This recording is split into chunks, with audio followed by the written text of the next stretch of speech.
пагоҳ охирин рӯзи таҳсил барои хонандагони синфи аввал аст, яъне занги охир гӯем, ҳам хато намекунем. зеро дар ин бора фармоиши махсуси Вазорати маориф ва илми Ҷумҳурии Тоҷикистон ба тавсиб расидааст, ки рақами он 864 мебошад. Дар асоси ин фармоиш тамоми раёсат ва шӯъбаҳои маорифи шаҳри Хуҷанд ва ноҳияҳои атрофи вилояти Суғд фармоиши худро ба имзо расонданд, ки дар асоси он хонандагони синфи аввал пагоҳ синфи якумро хатм мекунанд ва дарсро ба итмом мерасонанд ва хонандагони синфи 2 ва 11 бошад санаи 7 июни соли 2021 мактабро дар асоси фармоиши мазкур ба итмом мерасонанд. шӯъбаи маорифи шаҳри Хуҷанд дар такя ба фармоиши Вазорати маориф ва илми Ҷумҳурии Тоҷикистон фармоиш ба имзо расонид, ки он ба анҷоми соли таҳсили 2020-2021 аттестатсияи аз синф ба синф гузаронидан ва хатм дар муассисаҳои таҳсилоти умумӣ муайян карда шуд. аз рӯи он пагоҳ яъне санаи 3 июни соли 2021 синфҳои якуми муассисаҳои таҳсилоти умумӣ ва синфҳои аз 2 то 11 муассисаҳои таҳсилоти умумӣ сарфи назар аз шакли ташкилию ҳуқуқӣ 7 июни соли 2021 таҳсилро ба анҷом мерасонанд.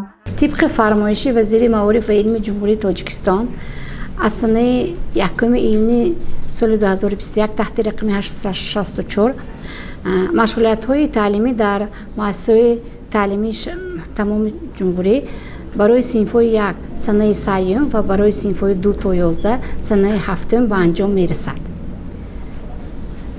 طبق همین فرمایش اتستاتسی ختم گزارش از سنه 8 تا سنه 7 در صنف‌های گزارش در صنف‌های ختم نو از سنه 8 تا سنه 17 ایون و در صنف‌های ختم 11 از سنه 8 تا 19 ایون دوام داده می‌شود.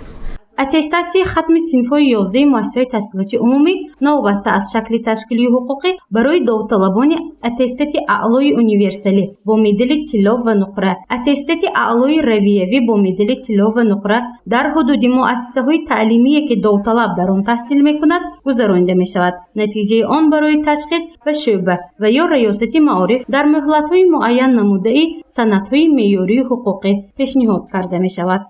فرمایش طبق فرمایش وزیر طبق فرمایش سردار ریاست معارف ولایت فرمان مدیر معارف شهر خوجند به توصیف رسیده این حال به همه مؤسسات تعلیمی شهر خوجند دسترس کرده ایستاده است.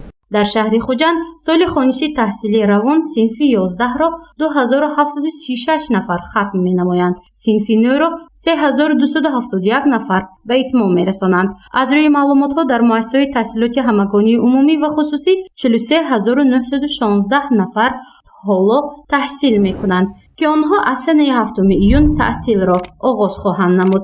зӯши Мафнушкур ва Насим Раҳимов барои барномаи иттилоотии хабар.